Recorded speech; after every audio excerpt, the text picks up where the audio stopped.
तो सांग मैंने देखुथि माने मु गाधेला समय गोटे जिनस आसिला जो है इस स्थान का जो नाम है वो कनखल है। खनखल कनखल ऐसे तो हम जानी थे तो मु तो सब बड़ पापी। चलो फास्ट गंगा नदी गाधेबा तब भी इसका नाम हो गया कनखल। तो ये कनखल की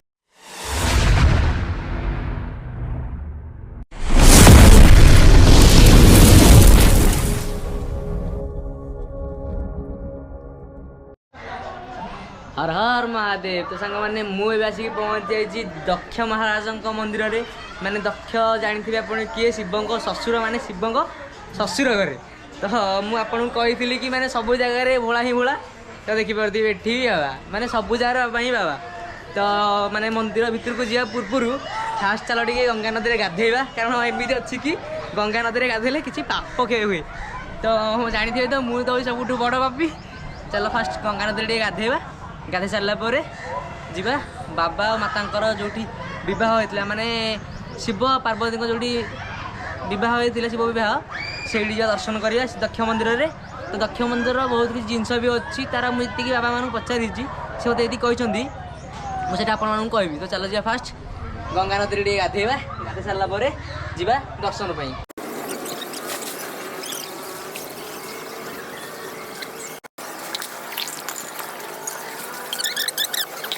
सांग मैंने पूरा दर्शन माने गंगार गाधा सरी आई जीवा भीतर को आउ बाबा को किसी पचार माने मंदिर विषय रे। तो चलते भी जीवा। हर महादेव। तो इस स्थान का जो नाम है वो कनखल है। कनखल हाँ गंगा तट है कनखल है। कनखल धारा कटे पाप सारा। यहाँ ऐसी मान्यता है कि गंगा के तट पर यानी इस स्थान पे जो दंपति जीवन यानी माता पिता को लेकर के जो उनके पुत्र आते हैं तो उनके पैर धोकर के चरणामृत लें तो उन्हें वैकुंठ जाने का फल मिलता है। श्री हरि के चरणों का फल मिलता है। उसी प्रकार से यानी पति पति के चरणामृत अगर लेता है तो उसको भी ऐसा ही फल मिलता है। अच्छा ऐसा शास्त्रों में वर्णित है। जी ठीक है। और इसके अलावा में ये जो स्थान है ये राजा दक्ष के महल का सारा स्थान है। जहाँ आप बैठे हैं ये अन्नपूर्णा मंदिर है। ये श्री चंद्रेश्वर महादेव हैं और बड़ा ही प्राचीन है। चंद्रेश्वर महादेव श्री चंद्रेश्वर महादेव जी ठीक है जी। और ये महल का ही हिस्सा है चारों तरफ। अभी आप ऊपर गए होंगे तो यहाँ शीतला माता मंदिर है। शीतला माता हाँ शीतला माता राजा दक्ष की कुलदेवी हुआ करती थी। राजा दक्ष ने बड़ा भाव श्रद्धा से उनकी तपस्या की पूजा की अपने कुलदेवी की। तो कुलदेवी प्रसन्न हुई दर्शन दिए तो उन्होंने कहा माँ आप हमारे घर में पुत्री के रूप में पधारें। हाँ। तो वही सती के रूप में उनके यहाँ अवतार लिए और उन्हीं सती जी का यानी सती माता का विवाह भगवान शिव से हुआ था। अच्छा। बाद में जब देवताओं में क्योंकि वो यहाँ के अष्टधात्री थे राजा दक्ष वही उन्हीं का सारा नगर था राजा थे तो उन्होंने यज्ञ करवाया। अच्छा। और यज्ञ करवाया बाकी भगवान शिव से वो बड़ा द्रोह रखते थे वैर भाव रखते थे चिढ़ते थे। अच्छा। क्योंकि एक इलाहाबाद में भी यज्ञ हुआ था तो वहाँ पर जब राजा दक्ष पहुँचे तो सबने सत्कार किया सबने आदर किया। भगवान शिव वहाँ से उठ करके थोड़ा खड़े नहीं हुए तो उन्हें बड़ा बुरा लगा था और वो आक्रोश निकालने के लिए उन्होंने ये बदला यहाँ लिया। अच्छा। यहाँ जब यज्ञ करवाया तो उनको बुलाया नहीं निमंत्रण भी नहीं दिया और जो यज्ञ में जो आए हुए सभी अतिथियों का स्थान होता है वो उनको स्थान भी नहीं दिया। अच्छा। लेकिन माता सती को जब पता चला तो उन्होंने कहा हे प्राणदेव मेरी इच्छा है कि हमारे पिता के घर में यज्ञ हो रहा है हमें जाना चाहिए। तो भगवान शिव ने कहा प्रिय ये तो अनिवार्य नहीं है। हाँ। क्योंकि निमंत्रण नहीं आया है। अब बिना बुलाए जाने से मान नहीं होता है अपमान होता है। तो सती जी बोली प्राणनाथ मेरा मन है जाने का। हाँ। पिताजी का घर है ना। हो सकता है क्योंकि हर पुत्री का लगाव पिता से ज़्यादा होता है। हाँ। तो सती माता जो है पति के बहुत समझाने पर यानी भगवान शिव के बहुत समझाने पर नहीं मानी तो उन्होंने नंदी बाबा के साथ उनको भेज दिया। जब सती माता यहाँ पर आकर के देखा तो बड़ा सुंदर यज्ञ की रचना है।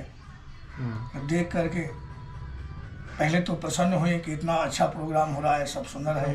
लेकिन जब देखा कि पति का कोई स्थान है ही नहीं, भगवान शिव का कोई स्थान ही नहीं है, तो उन्हें बड़ा अंदर अंदर कपड़े लगे। हाँ, कंपित हुई, क्रोधित हुई और अपनी योग अग्नि द्वारा, अपनी योग माया के द्वारा अग्नि को प्रकट किया और उसी अग्नि में अपने आप को समर्पित कर दी, त्याग दिया।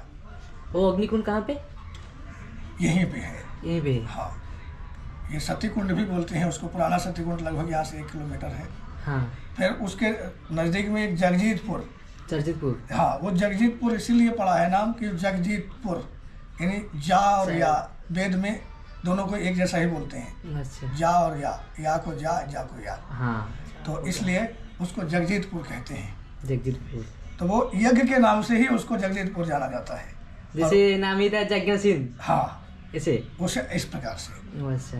तो जब ये हुआ और जब सती जी ने ये देखा, जब यज्ञ विध्वंस हो गया उनके योग अग्नि के द्वारा, तो मतलब देवताओं में त्राह मच गई, वीरभद्र प्रकट हो गए। उन्होंने सबको मारना काटना शुरू कर दिया और आकर के राजा दक्ष का शेष खंडन कर दिया। राजा दक्ष का शेष काटा गया, धड़ अलग हो गया, त्राह मच गई। अब पाप करने वाला, चाहे वो देवता हो चाहे इंसान हो, राक्षस है, दोनों मिले हुए थे। तो भगवान शिव की कृपा से माता की योग अग्नि के द्वारा ये परिचित करवाया कनखल। इसीलिए इसका खल निकाल दिया तो कन रह गया। अच्छा। यानी तेल पौष्टिक होता है, आहार प्रदत्त है। हाँ। और जब खल जो निकाल देते हैं वो बेकार है, किसी काम के नहीं है। हाँ। खल माने राक्षस। अच्छा। खल माने दुष्ट। हाँ। ठीक है।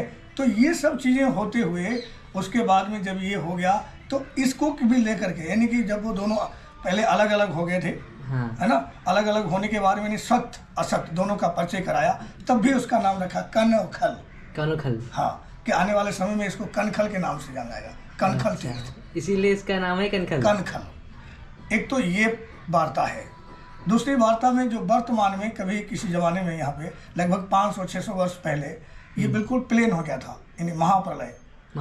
हाँ, यहाँ एक टीला था जहाँ आप बैठे हुए हैं। ये सब खुदाई में मंदिर निकले हैं जो प्राचीन है। ओह अच्छा।